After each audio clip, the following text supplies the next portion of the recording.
সন্মানীয় শ্ৰীযুত ভৱানী বৰা বাইদেউকো আমি এখন পতাকা উত্তোলনৰ বাবে অনুৰোধ জনাইছোঁ। চম্পং গাঁও পঞ্চায়তৰ সভাপতি চকুৰাম ব্ৰহ্ম ডাঙৰীয়াকো আমি পতাকা এখন উত্তোলন কৰিবৰ বাবে অনুৰোধ জনাইছোঁ। গাঁও পঞ্চায়তৰ সভানেত্ৰী জানকী সময়টো আমাৰ দেৰি হৈছে। দাস বাইদেউকো আমি পতাকা উত্তোলনৰ বাবে ঢেৰ মানুহে এই আমাৰ বোৱাৰী নমস্কাৰ। আমাৰ শোভাযাত্ৰাৰ কাৰণে সাজু হৈছে চব। অ' মাই গড, অভিনেতা অৰুণ হাজৰিকাক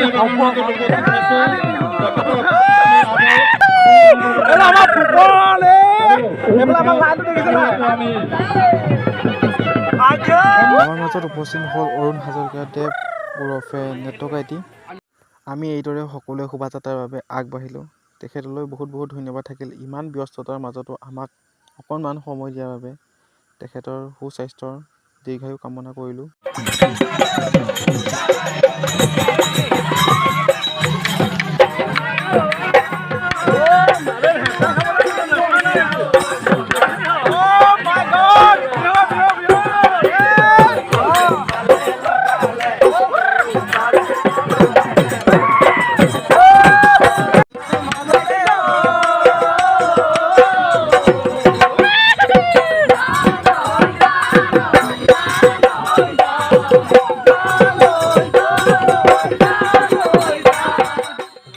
ঘৰত আহি কৈছে, দেউতাই বাৰী বাৰী চিঞৰিছে, ঐ তই ক'ত পুখুৰী সিঁচিব আছ দুপৰীয়া খতে সোনকালে পৰীক্ষাৰ ৰিজাল্ট মেট্ৰিকৰ ৰিজাল্ট দিছে, ৰিজাল্টটো সোনকালে লৈ আগে যা, বৰ্ডত চাই আগে।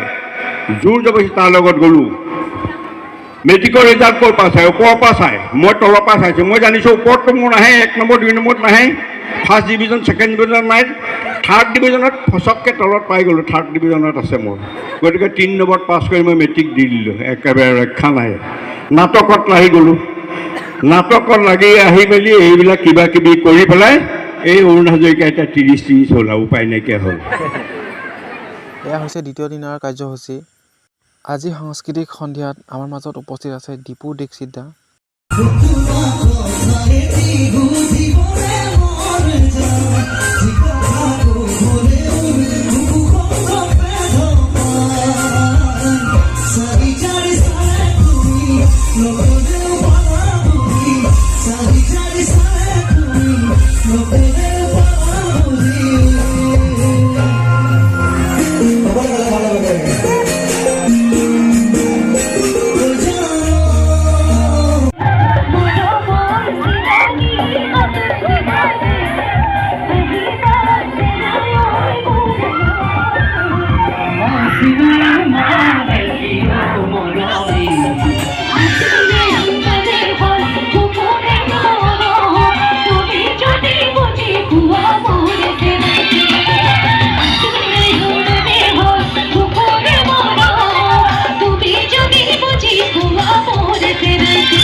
বিহু কৰোৱা হাততে টকা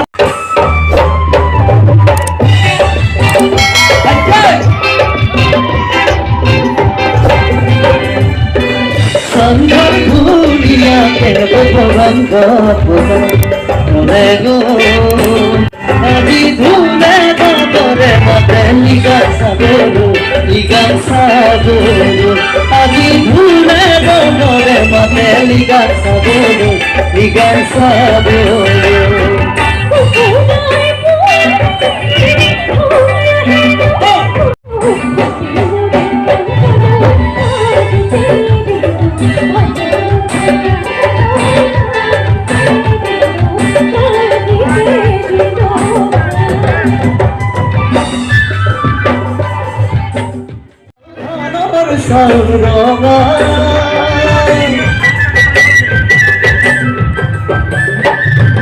তোলা ভোগাম শিবাসী না থাকিবি হাততে ঘেরাব তোরা মুরে হাততে ঘেরাব তোরা আজি ধুলে